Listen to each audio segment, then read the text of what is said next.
So there are a few layers of problems to address in this case.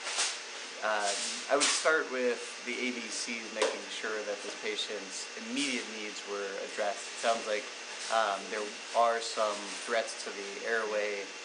She's having difficulty opening her mouth. She has swelling in the mouth. There's some signs of infection, potentially rapidly progressing infection.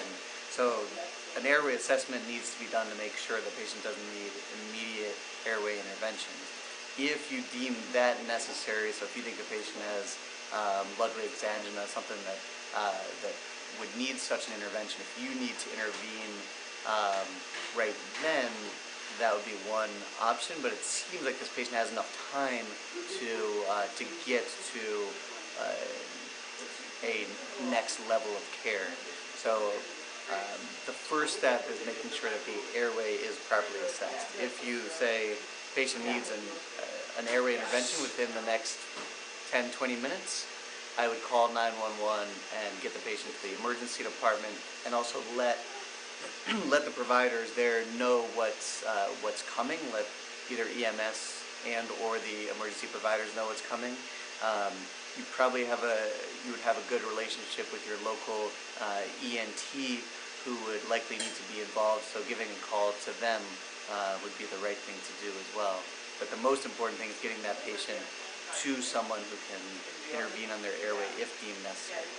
If you look at this dental infection and oral cavity and say this is something that is subacute, that can be managed with antibiotics, and the key really here is more of a long-term approach, preventing this from getting out of hand, then the question is, how do you get this patient with multiple social barriers to getting good care?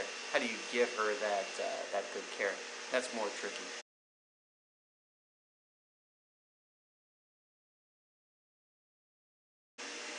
Yeah, so it's not easy. There's a lot for this patient to juggle. It sounds like you're saying she has diabetes that probably isn't well controlled, which is likely why she has this infection in the first place. She has this likely pregnancy. She doesn't have coverage. She's not well tapped into the system. It seems like there is a responsibility as a healthcare provider to make sure that this patient gets those resources, but it's not necessarily the dentist's responsibility to do all of those things. So I think knowing the community's resources really is going to be the key. If that community has a social worker, case manager that you might be able to turn to, that would be ideal. But that's probably a lot to ask for most communities that are under-resourced. In that case, I would, at the very least, offer this woman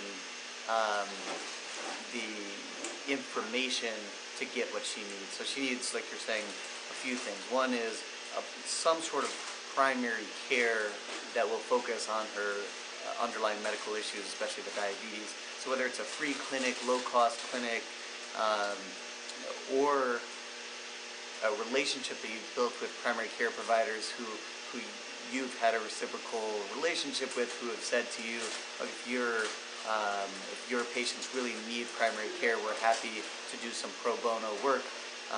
Any of those options would be great, as long as you can help her get into that. Then she needs insurance, and in a lot of states, and Tennessee not being one of them right now, as far as I know, but in a lot of states, insurance resources are rapidly expanding, and so you would be able to get her the phone numbers to call to get her insurance, which would then allow her to have a lot more access to primary and tertiary care.